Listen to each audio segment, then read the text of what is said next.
just honored to be here at one of the leading and first computer science departments. So what I wanted to talk to you today was really about innovation. First of all, I did want to talk a little bit about the basketball season, and I realize it hasn't been so great. But I do think the one good thing, and I wanted to point this out for one of my colleagues here, is that you did beat Duke, right? So, I mean, is that some solace? All right. Well, with that, I wanted to start. We already really talked about Fidelity, so I'm not going to reiterate what's really on this slide, which is about financial services. But what I really do want to talk about is we're actually, if you look at it from a tech company, we spend over $2 billion in tech and have over 10,000 associates working in technology. So if you were to look at that as a standalone company, a $2 billion, 10,000 person tech company within Fidelity, hopefully it gives you some idea of the scope of our technology operations. And clearly here, in North Carolina, we have over 2,300 employees. So we have made a real commitment to this state, and we want to continue to really build out our presence here because of the great talent pool that this university in particular represents.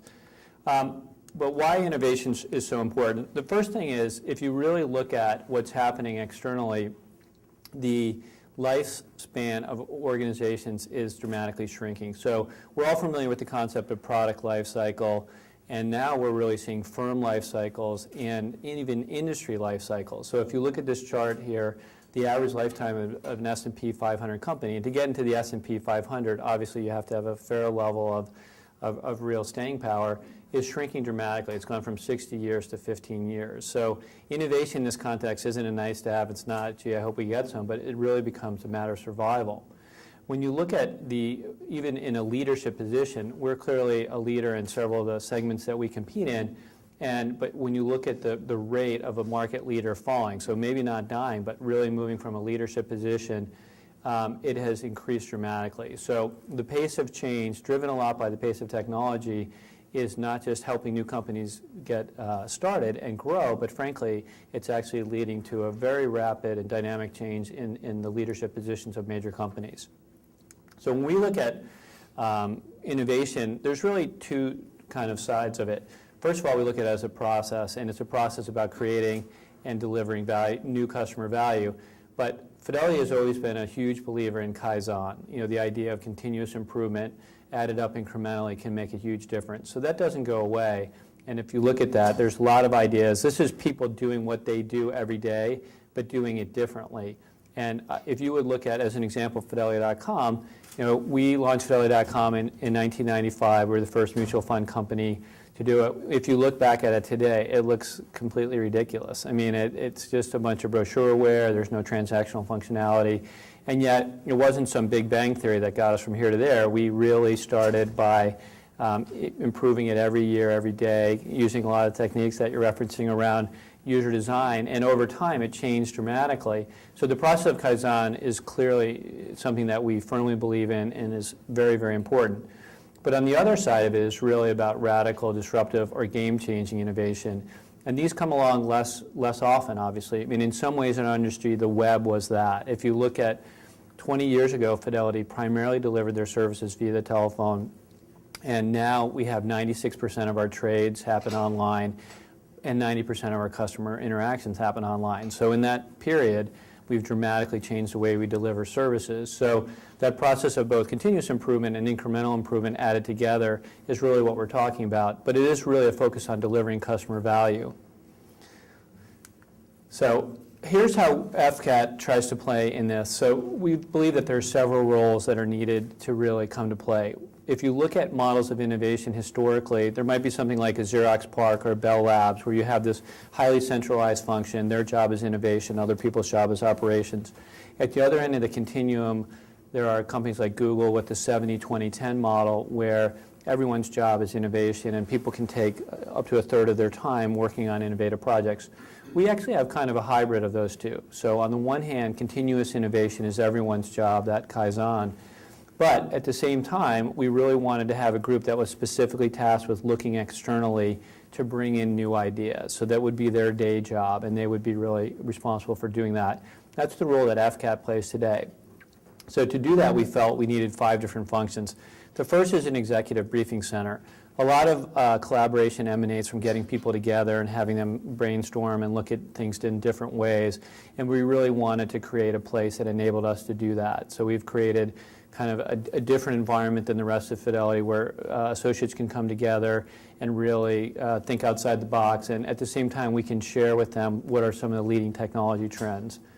Second area is a library and seminars. So I was just talking with Ken about the library you guys are going to build, and we have a library. I mean, most of what we work on in FCAT wasn't really around when people started at Fidelity. I've been at Fidelity for 17 years, and we didn't have a website. We didn't have most of the things we're doing. So how are we continuing to bring things in?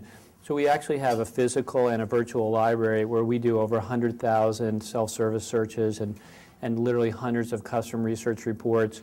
And we reach out to all the leading information providers. We also have a big seminar series where we bring in kind of the top experts. So last year we had Tim Berners-Lee talk about the semantic web, or Laszlo Barabasi talk about complexity theory, where we really try to bring in the people who are at the cutting edge of their fields and give them a podium to bring those ideas into Fidelity.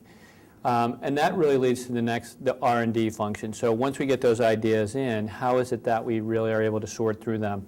So in the middle we have what we call an innovation process management. I'm going to spend a fair amount of time on that later, so I won't talk a lot about that right now, but it's really about kind of the design thinking approach. I think in the past we used to take more of an industrial approach, figure out what we wanted, build it, and then deploy it. And now we're much more likely to prototype something, try to get it quickly out to market, figure out if customers like it, and then if they do, great, go further. If they don't, maybe throw it away or maybe revise it quite substantially. So this process is very different than our historic approach. So in addition to that kind of process approach, we have a number of different centers that we think are where the ideas for the future of innovation at Fidelity will emanate from. And so the first is behavioral economics. So I'm sure many of you are familiar with kind of some of the popularization of economics, whether it's Dan Ariely's Predictably Irrational or Richard Thaler's Nudge. But the idea here is that many of our customers actually don't optimize their portfolios every day the way macroeconomics might teach you. And so particularly over the last financial crisis, we saw people make some decisions that really weren't in their best interests. And so there were a fair amount of folks who were essentially selling at the low point and then buying back in at high points. And our goal here is really to help people to make better decisions so they can have better outcomes. So you might ask, well, how does that actually work in the real world? Well, what we basically do is do experiments around interface design. So a good example is in behavioral economics, there's a concept around anchoring. So if I were to tell you the last few digits of my social security number now and then ask you how much this pointer costs, your answers would probably actually anchor around that, even though that's a completely random number. So we actually saw that in web design when we asked people what their income was. You would think people would know what their income was. But when we used a slider bar that had an anchor on it, it actually anchored around that.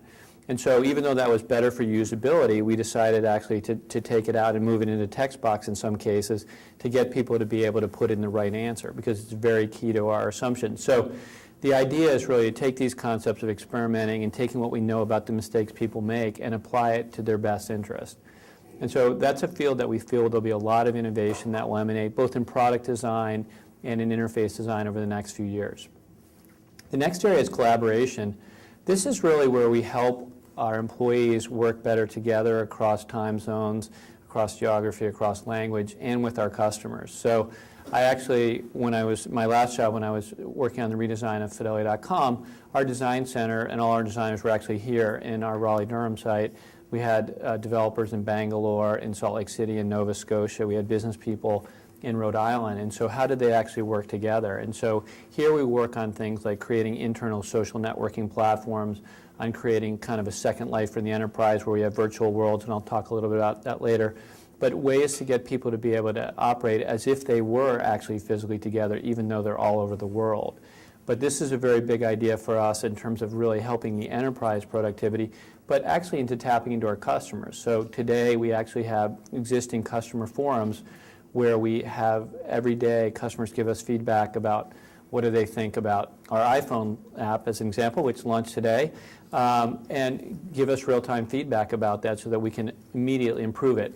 Heretofore that would have taken months, where we would have launched something, gone out and done research, packaged the research, and got it back. Now we're getting instantaneous feedback on our offerings.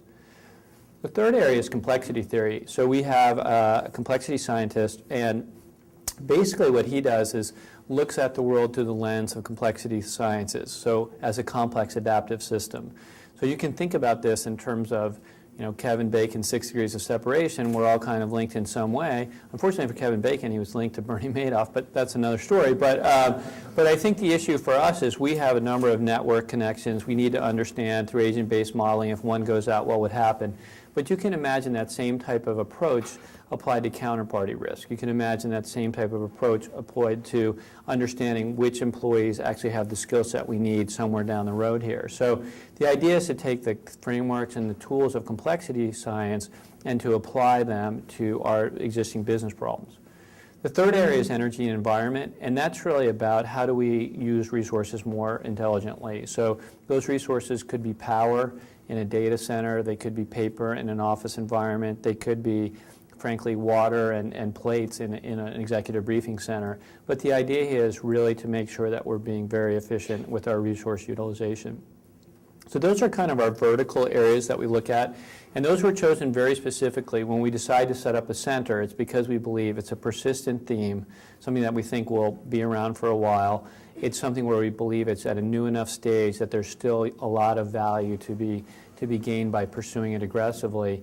And it has a broad enough and horizontal enough application that it's just not narrowly focused on a single business problem.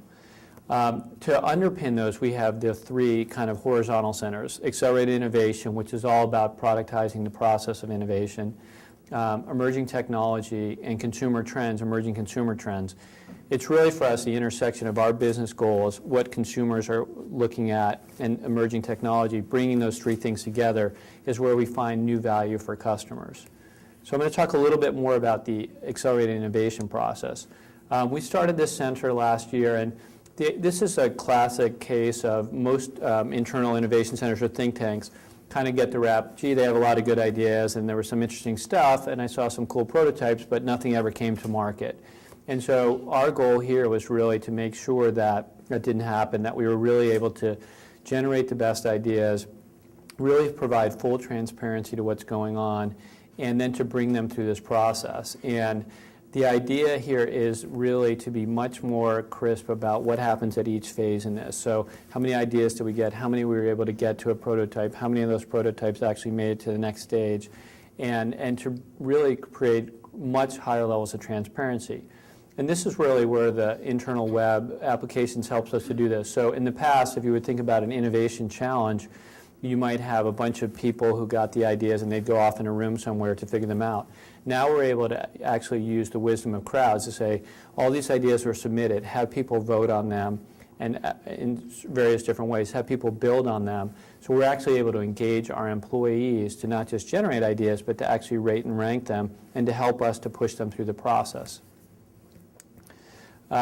So the tools and techniques here, if you look at it at the front end, I mean, we have really tried to think through how we can get more ideas into the funnel. And a lot of times companies say we have enough ideas, what we need is execution. Our belief is that it's actually all of those things. I mean, you need ideas, you need a process to manage them, and you need execution, but it's not either or. And certainly in the middle, a big challenge for us is how do we invest at the right time? So as an example, we began very aggressively investing in wireless in the late 90s. We did a tremendous amount of work with Fidelity Anywhere and bringing out wireless applications. It's kind of been 10 years until now with a lot of the 3G phones where it's really taken off. And so, you could suggest that that investment, well, it paid off for us. We had to make sure we were doing it at the right level given where that industry was for financial services. On the other hand, I'm going to talk about some things in a couple minutes where we might be investing even earlier because we think these things are going to happen so rapidly, things like social networking, things like natural user interfaces. But the key here is that by understanding this entire funnel, we're able to invest, hopefully, the right amount at the right time, not too early, not too late, and at a way that enables us to have full transparency to where things are. So when you talk about innovation, and when we first started this, there are hundreds of theories and thousands of articles and dozens of books about innovation. And what we have come to conclude is it's not a one-size-fits-all answer. I mean, anyone who works in other industries doesn't say, well, I'm a doctor, I only have a scalpel, or I'm a carpenter, I just have a hammer. And I think the field of innovation is broad enough that there's multiple tools. So again, when I differentiated kind of Kaizen from disruptive innovation, it's a very different approach, right? In Kaizen, we're actually asking workers to continually improve the processes by which they do work. It's a very different thing than going out and looking for disruptive innovation in a big way. So at the same time, we do feel that some of these tools will outperform others over time, and how do we know where they are? So in other words, if it's this type of problem, we should use this type of technique. If it's this type, another type.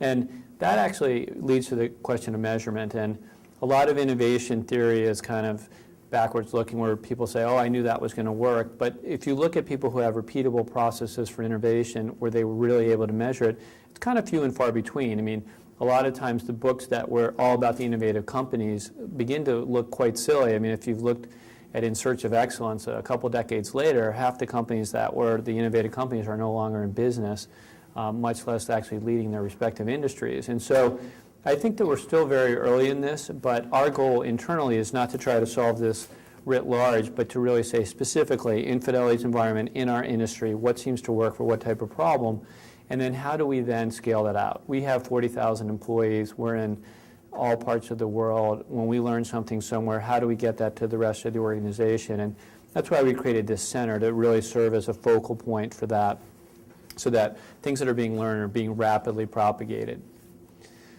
So here's what we look at. So this is Gartner's hype curve, and I actually run just the Innovation Center, so there's thousands of our associates, some are in this room, who actually run the really hard work of making the technology scale in a big way. And so my joke used to be that I would like to bring all the technology to the peak of inflated expectations and then hand that off to them.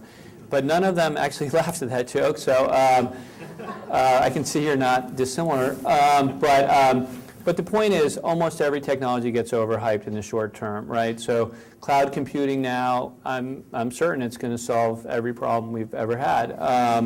And e-book readers combined with cloud computing, well, you can just imagine. But I think the point here is we have to have some level of maturity about managing through this hype curve. So a group like mine should be looking at things that are very early on, like surface computers and augmented reality, internet TV.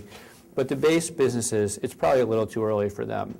So how should they think about that? And how do we manage things through the hype curve so that people don't get so disappointed that cloud computing plus ebook readers didn't solve every problem, that they throw out where the real business value is. And this takes a certain level of organizational maturity, when every magazine article is about cloud computing this and that, to really be able to sort through that. And that's a very important role, we think, in innovation, because if you get that kind of hype gets ahead of the reality, it actually affects funding decisions. It inevitably affects people's willingness to look at the technology again. So as you can see, many of the things have moved through. Another view of this is like this.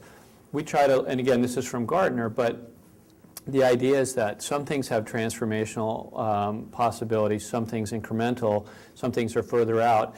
The goal for my group, and I think for trying to be the tip of the spear for our tech units, is really to say cloud computing's 2 to 5 years out. We're already doing pilots now, so that when we have to answer the real questions about how much do we want to deploy this, it's not someone read an article or a white paper, heard an analyst, and then we go to deployment, but someone read a white paper 3 years ago, did a bunch of research, actually has done pilots in market for a year or so, has figured a lot of this out, and now when we actually are in the position to make a decision, we've gotten our hands dirty, we've learned some things, we've understood what it really takes to do that. So all those things are true. I mean, if you look at something like internet TV, I mean, clearly, Steve Ballmer talks about the 3 screens, mobile, the PC, and the television. Most TVs are internet enabled. Most people are going to begin to look at them as a place that they're going to not just do gaming or entertainment, but they're going to get other types of information. That's an area we need to be looking at now. When you look at public virtual worlds, we actually built a Second Life Island and things of that nature. That turned out to not have as much utility, but what it really helped us to do was to understand virtual worlds for agile teams, which we're now deploying within our enterprise to actually help our distributed employees work better together. And I can go down this list, I won't, but I mean, the point here is that each of these is at a particular point in its life cycle, and our goal is to really make sure we're doing the proper level of investigation, or if it's closer to deployment, to really begin to scale up big pilots so that we can have a lot of experience under our belt before we actually take something all the way to production. So this is a way that we think about this. So this is just a graphic representation of something we call the idea ecosystem. But if FCAT's role in innovation, if many groups' innovation kind of process starts with ideas, the question is, where do ideas come from? And it seems like a fairly basic question, but actually it's not very well studied in my findings here, in that. And people would say, well, we get ideas from customers, we get them from employees, we get them from conferences or from think tanks, we get them from academics, we get them from small companies, big companies, et cetera. But the point here is managing this ecosystem is actually possible now. So we've created some tools to actually look at each of these different nodes and the players within that, and to say over time, if you think about an Amazon-like rating, ranking, reputation system, why shouldn't we say for the consultants that we deal with, please help us understand which ideas we got from you, have our employees rank and rate them, have a reputation for those. It really enables us to be smarter about how we use our time and our resources. And so the goal of this is not to kind of have some unified field theory. The goal of this is for specific areas of innovation to be able to quickly understand the ecosystem, to connect nodes that sometimes are missing. So in this example, we may find a company that's doing really interesting stuff with super high definition video monitors, but doesn't actually have any applications that can showcase that technology. How do we connect those nodes? And so the goal here is to keep a real eye on what we're trying to get done, which is typically help our investors have better results. And to do that, how is it that we can deploy this entire ecosystem towards that goal?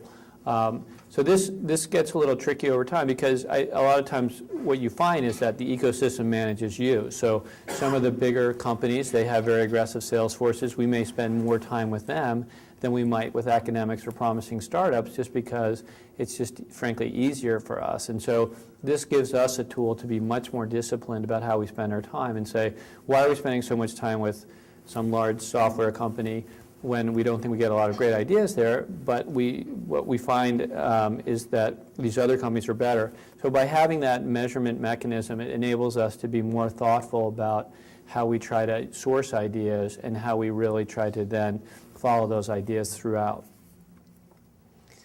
So this is how we think about it. This is obviously a balanced scorecard.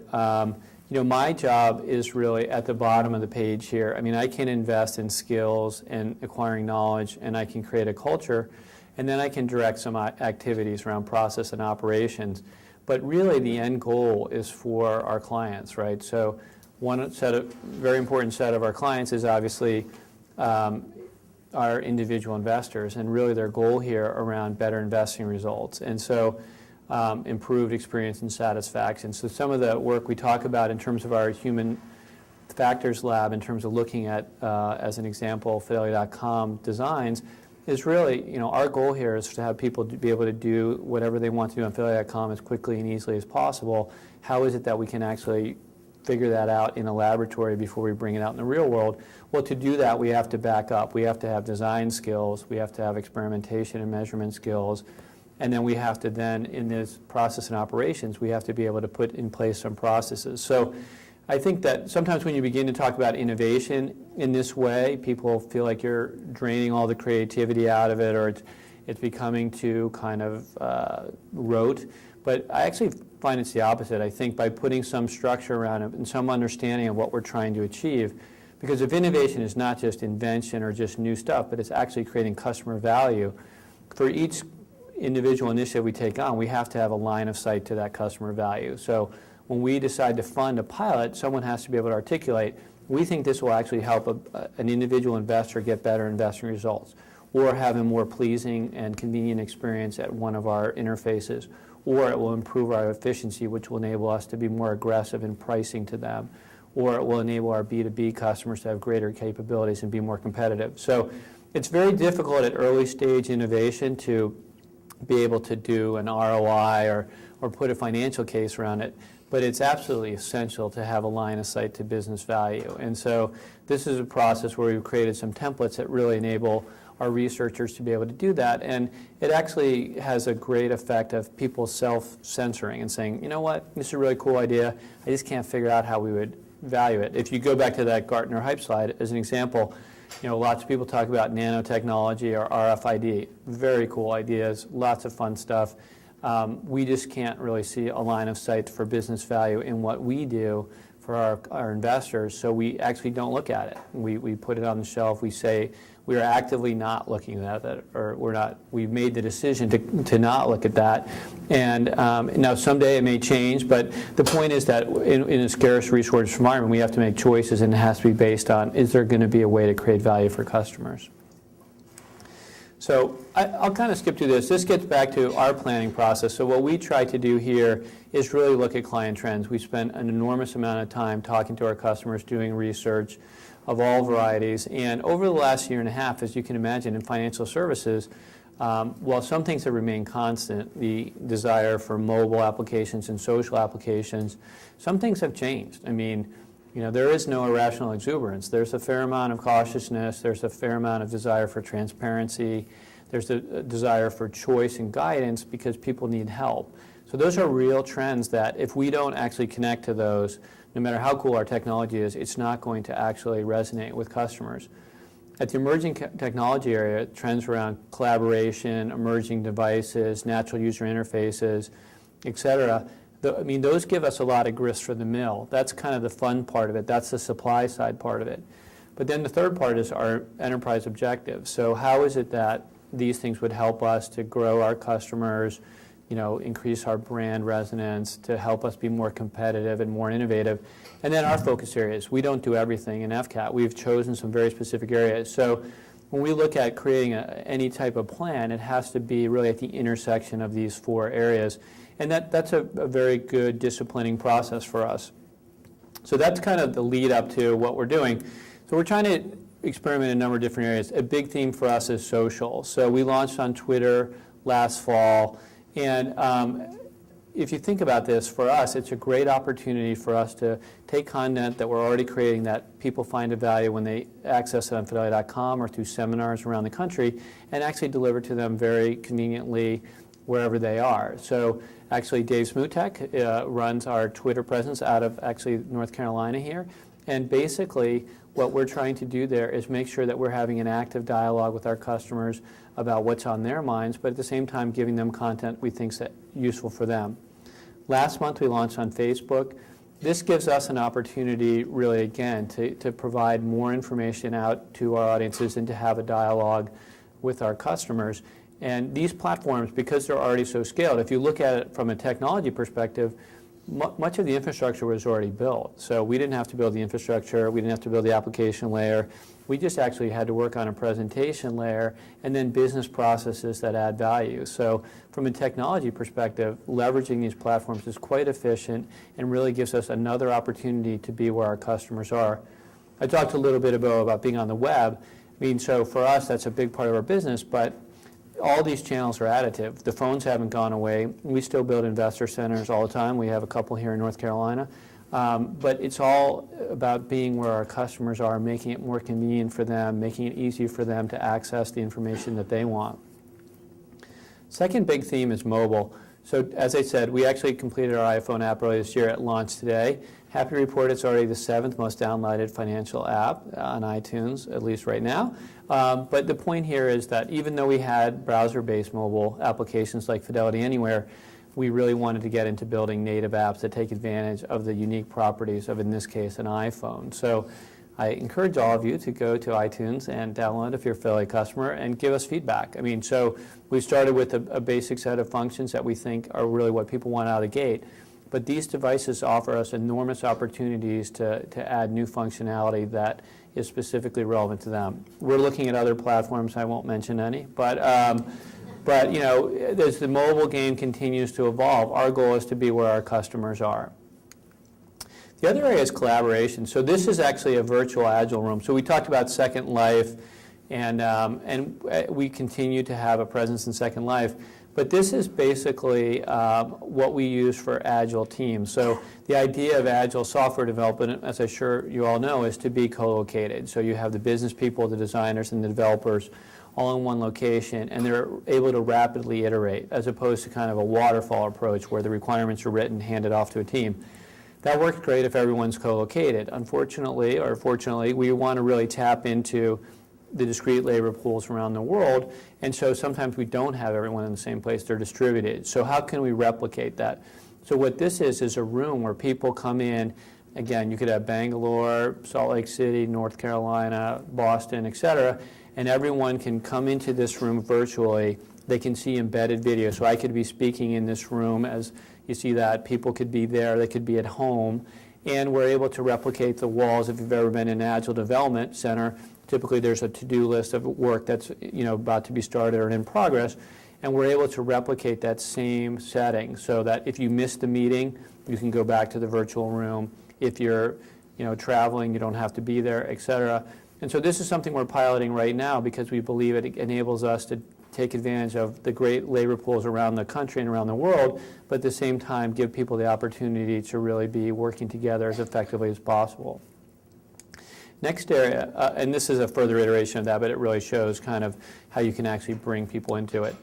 We're also doing a lot with social software within the enterprise. So this is Spaces, which is our internal blog and wiki and collaboration platform, but we've gone from largely communicating via email or telephone to actually having persistent conversations that people can come into. So each of our centers has a Spaces presence where the researchers will share their latest research. We'll have threaded conversations. We'll be able to utilize wikis to actually track a lot of the information and documents. And so the goal here is really, again, just to help people work together more effectively. And this has gone from being kind of a startup within the Innovation Center to now where we have over 20,000 Fidelity employees, totally organically. There was no top-down, hey, you have to use this. It just kind of, people found it to be more pleasing and help them do their jobs. And now we've extended it out to customers. So now we actually utilize these same platforms to talk with our customers.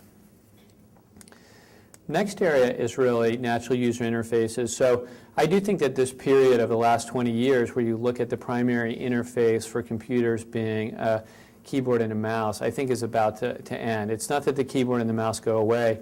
Obviously, they make a lot of sense for certain applications, for text and numbers. But if you look at a lot of what the content is today online, it's video, it's audio, it's images. And so keyboards are not actually great interfaces for that type of media. And so this is a Microsoft Surface table. This is something that we're experimenting with internally and in our consumer businesses about having people come in and collaborate to get, and by that I mean two people working in a multi-touch environment together on documents or on planning tools, as opposed to people just sitting with a keyboard. Another example is voice. If you look at, we were talking earlier about the Fidelity customer base, and we have customers who are over 100 years old, and we have customers who are 18 years old. And for a lot of our customers, keyboard is not the natural interface, or they're vision impaired, or frankly they're on the road and they don't have access to a computer. And so we're beginning to look more at voice as a real way to help our customers interact with us more conveniently. Last one was gesture. I had some cool demos, but it's a long story, but I wasn't able to hook up to the network here. But if you look at what Microsoft's looking at with Natal, or if there's a company called Oblong Industries, which actually did some of this stuff for Minority Report, again, if you think about a large environment, if I had a wall like you saw in that virtual Agile room, manipulating that with a keyboard, quite difficult. Touch might be okay if I'm right there. But actually now there's gesture-based interfaces similar to Microsoft Wii that are going to be brought into the enterprise. So each of these interfaces, we believe, will complement the keyboard and the mouse. They won't go away, just like none of the channels go away. But I think what they will do is create a much richer environment for how we actually interface with machines. So with that, I wanted to say those are the kind of a quick view of what we're looking at overall in terms of our process and some of the big themes we have. And then to kind of finish up, I do think it is about ideas and how do we source those ideas. That's why the idea ecosystem is so important to us and why we try to take it so seriously. Secondly, it is about inventiveness. we really look at ourselves as an innovator in our field. Most of the products that Fidelity has championed, whether on the investing side like life cycle funds or money funds, et cetera, or on the technology side around channel, we're not something we waited for someone to do. It's something we saw the opportunity and tried to do ourselves, and that continues. I mean, without being able to really invent some of these new opportunities, they're not going to happen. It is about innovation. I mean, when you look at what Apple has in terms of reinventing entire categories, it really does, back to the earlier slides, not just enable them to continue to survive, but to thrive. And so we look at, in our industry, the innovators are typically the ones that are able to make it through the various economic cycles. Scaling, we have a relatively large business. We manage around $3 trillion in assets. And so for us to actually do something, it has to really, go big. And so I have the advantage of going to a lot of universities and labs, and almost everything that's going to be out there in a scaled way has already been invented. It's just not out there. And so our job is to find it and to get it out there, and that's a big part of why we actually want to engage with academic institutions, because you guys are creating the future. Our job is to get it out there and scale it. Collaboration, I mean, we have learned over the years that it takes a diverse set of skill sets to really make anything happen. So in a simple example of a web application, you need business people, designers, and developers. But as we get into more complex systems, it really requires us to be able to bring in diverse skill sets from around the world. And finally, it's about results. I mean, well, Fidelity continues to grow. I mean, our goal is not just to do innovation for the sake of innovation, but to actually create real customer value and to help our customers achieve their financial goals, which typically are the big goals in life, educating their children or their own retirement or financial support for their family. So with that, I would like to open it to any questions anyone might have. Anyone? Bueller? Yes? You mentioned 3D printing on one of the earlier slides. Can you talk a little bit to that? I don't see a connection. To 3D printing? Yeah, I mean, there's some amazing work going on with 3D printers. Are anyone here familiar with 3D printers, where they're actually fabricating objects? And so, again, we're looking at that more. We have a fair amount of real estate holdings and other things, and is it helpful to actually envision new buildings and to be able to create prototypes of those things through that? So that's probably not a core business for us, but it's something that helps us in terms of facilities planning and space planning. What thoughts? Yes?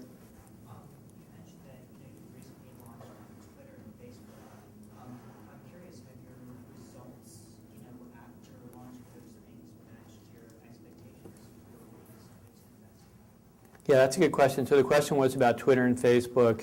Have our results matched our expectations? We look at a lot of these things as kind of a portfolio of experiments. And so with each of those, the goal was really how can we scalably connect with our customers in a cost-effective way? Each of those enables us to do that. So our goal there wasn't that it would dramatically change our business out of the gate. We had fairly modest expectations. They were primarily around learning. Does this resonate with people? What type of content makes sense? And so I think we are learning what we wanted to. It's been interesting. We've seen it really evolve into 3 different use cases. One around content distribution, but another around customer service, where people say, I have an issue, and we're reaching out to them and trying to help them. And over time, I think there's going to be opportunities for us to really connect with our customers in more of a dialogue. So I think we didn't have huge expectations in terms of this is going to be Ashton Kutcher-like numbers. It was more around, can we really get out there and figure out, does this provide value to customers? And we're still on that journey. Thank you very much, John. Thank you. Thanks.